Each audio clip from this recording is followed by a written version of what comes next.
வணக்கம் ஆஸ்பிரன்ஸ். நான் வேலு நாச்சியார்.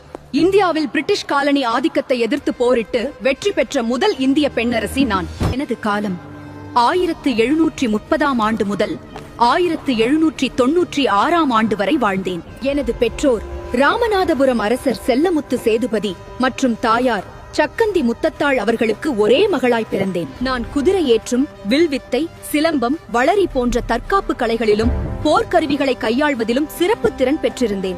நான் அறிந்த மொழிகள் தமிழ் மட்டுமின்றி ஆங்கிலம், பிரெஞ்சு மற்றும் உருது ஆகிய மொழிகளிலும் புலமை பெற்றிருந்தேன்.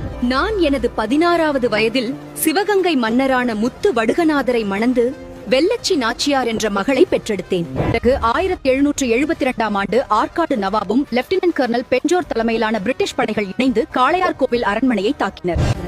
இப்போரில் கணவர் முத்துவடுகனார் கொல்லப்பட்ட பிறகு நானும் என் மகள் வெள்ளச்சி நாச்சியாரும் தப்பிச் சென்று